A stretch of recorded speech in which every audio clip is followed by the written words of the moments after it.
Politicians are put there to give you the idea that you have freedom of choice. You don't. You have no choice. You have owners. They own you. They own everything. They own all the important land. They own and control the corporations. They've long since bought and paid for the Senate, the Congress, the state houses, the city halls. They got the judges in their back pockets. And they own all the big media companies, so they control just about all of the news and information you get to hear. They got you by the balls. Who actually holds our politicians to account? And if no one, why aren't we bothered? Let's take a look. Break it down! This week, the government's corruption was propelled into the public arena. There's a lot of fury. It's been trending all day, all over the weekend on Twitter. Over the judgment on Matt Mancock's handing out of procurement contracts to preferred companies. Who, as you probably know, is our Secretary of State for Health and Car Crash Interviews, who has a High Court judge has ruled that he acted unlawfully. And yeah, by preferred, that is just a euphemism for friends and donors of the Tory party. Around COVID contracting and Conservative donors, as Jolyon pointed out in the last segment. Now, the High Court decided that he had been acted unlawfully. Been found to have broken the law, and he is not going to. He will stay in post. We can see that. So I do think there's a real danger of a culture of impunity going on in government because he had delayed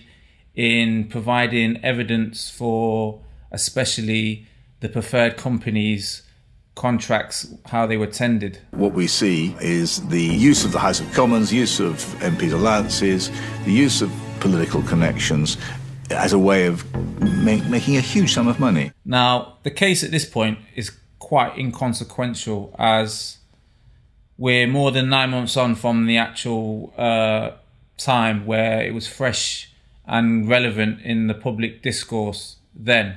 And the tactic of kicking it into the long grass seemingly worked on the public. I'm sorry, if you want to play that game with us, your team, you and your team have presided over a woeful handling of this pandemic. As alongside that, we had the failing track and trace system. Everything he touches turns to shit. That was having public money thrown at it.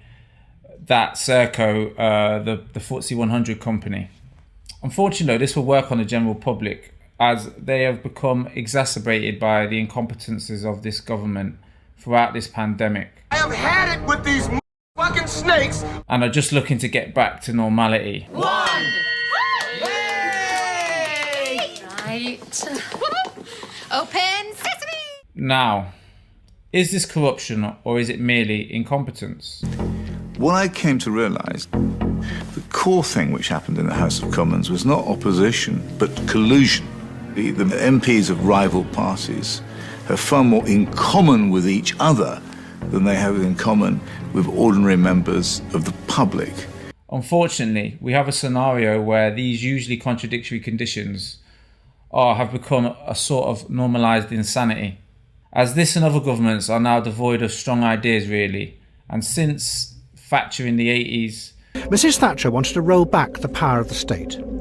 And to her, the professional elites, the civil servants, lawyers, doctors, the broadcasters. And when she abolished our former petition elite that... The time has come to try something else. ...held our elected officials... I've got the Minister for Sport coming along this afternoon, and I know he wants to twist my arm on behalf of Wimbledon or Brands Hatch or something or other. Yeah. Covent Garden. Yeah. We'll see what we can do. I don't know where we'd all be without you. Ambitions in check and, kept them... You are a shower. A shambling shower.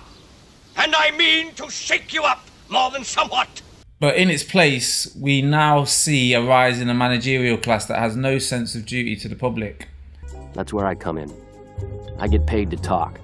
I don't have an MD or a law degree. I have a bachelor's in kicking ass and taking names. Just another layer of hierarchy where the people at the bottom are managed by a self-serving bunch of charisma vacuums. How on earth would Big Tobacco profit off of the loss of this young man? Now, I hate to think in such callous terms, but if anything, we'd be losing a customer. which subsequent governments only adding to, and a failure to create a new vision for this country. We have become over-reliant on the now unleashed forces of venture capital. They're almost subsidising it, so they're there with advice and helpful suggestions. They draft amendments for laws. And its goals of increments of increased profit. This has become a matter of fact to the zeitgeist, with many of its money interest propaganda machines doing its job of keeping us distracted. Ways, by selection of topics, by distribution of concerns, by emphasis and framing of issues, by filtering of information, by bounding of debate within certain limits. 2.5 minutes to air. They determine, they select, they shape, they control, they restrict in order to serve the interests of dominant elite groups in society. As our public services have been stripped bare over the last 40 years and sold off as well, our public servants and their expertise being cut or been disenfranchised to be replaced by these third parties and consultants. Decisions over what happens in the society, decisions over investment and production and distribution and so on, are in the hands of a relatively concentrated network of major corporations and conglomerates and investment firms and so on, who only answer to the viability or profitability of something, rather than serving the public as our civil servants once did as their raison d'etre. If you go back a generation or two, people who came into the Commons, whether from the left or the right, the primary objective was to serve the country or to serve their voters. This has led to this era of unaccountable power. In office, then come and give them jobs, incredibly well-paid jobs, afterwards. The political class funds party political activity in a completely different way to the system which prevailed after World War II. Where someone like Matt Mancock can break the law and just carry on in his job. No media pressure. Will you resign? No. No pressure from his opponents. Should he resign? I don't want to call for him to resign. The government are not bothered at all. It seems to me a strange situation where a cabinet minister representing a government is found guilty of unlawful conduct but sees there's nothing to apologise for. I mean, surely if you've broken the law, you should just say, look, I'm sorry I broke the law, but you seem determined not to do that. As many of these third parties they employ to do our public services, they also employ to tell them what we think. There are, of course, journalists that are supposed to help the public understand. They go to think tanks. You do have one statistic, one journalist in news to 4 public relation people trying to shape how they write. And several other of these institutions all merged together. They're all being run by this one address, 55 Tufton Street. Which includes the likes of think tanks, which are pseudo-intellectual institutions which generally are funded by vast vested interests. And many of them backstories say to think tanks, and the way you describe think tanks is a bit different to how in the morning headlines you'll hear some think tank states this fact. That want to give the impression of a grassroots public demand. They generally think up ideas for policy and legislation using the focus group as a way of collating data, resulting in a reduction of real solutions to everyone's everyday problems. Because the data only tells them what people want rather than what people need.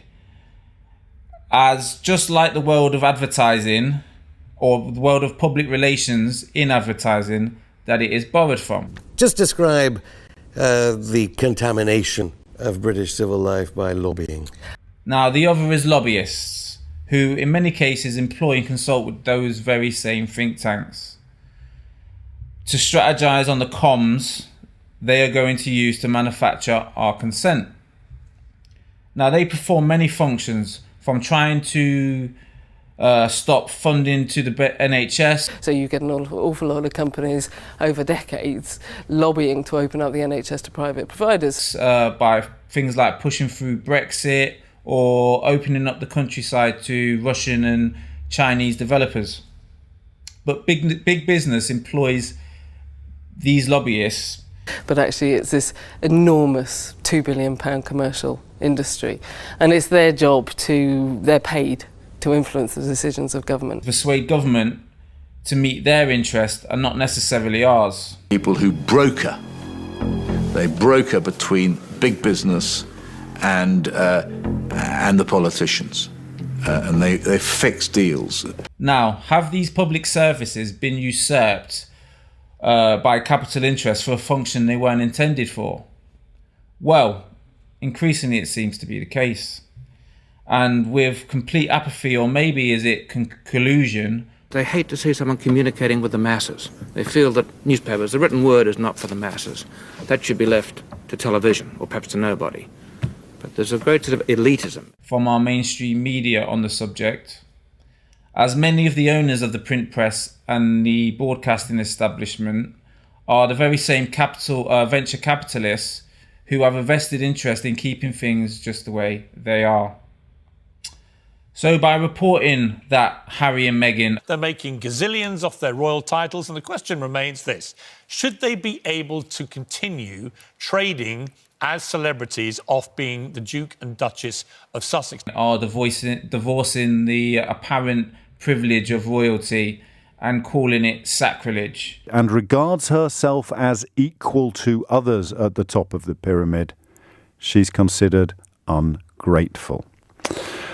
The town criers called out from the lower tiers of the pyramid. I've never met her, but I look at her and I don't think I'd like you in real life. And don't report on, the growing case for Prince Andrew. July of this year, Epstein was arrested on charges of sex trafficking and abusing dozens of underage girls. One of Epstein's accusers, Virginia Roberts, has made allegations against you. And his relationship with Epstein. Also, keeping the failures of this government off the front pages as much as possible. Instead, they wish to dangle a carrot in front of us to get our hopes up maybe something might happen. Hoity-toity, gravy dribbling bloody Prime Minister. 12 weeks! That's the level of incompetence. And the media followed it. While at the same time manufacturing our consent, so eventually we'll just blame each other. See, it's your fault. No. Yes, it's your fault. No. Yes, it is. It's not. So how do we deal with this circle jerk of cronyism, which is the byproduct of political incompetence, brought on by self-serving individualism and detachment from duty that is all organised and watched over by machines of loving grace? Has this snake eating its own tail finally reached the head? They'll get it. They'll get it all from you sooner or later because they own this fucking place. It's a big club and you ain't in it. Break it down.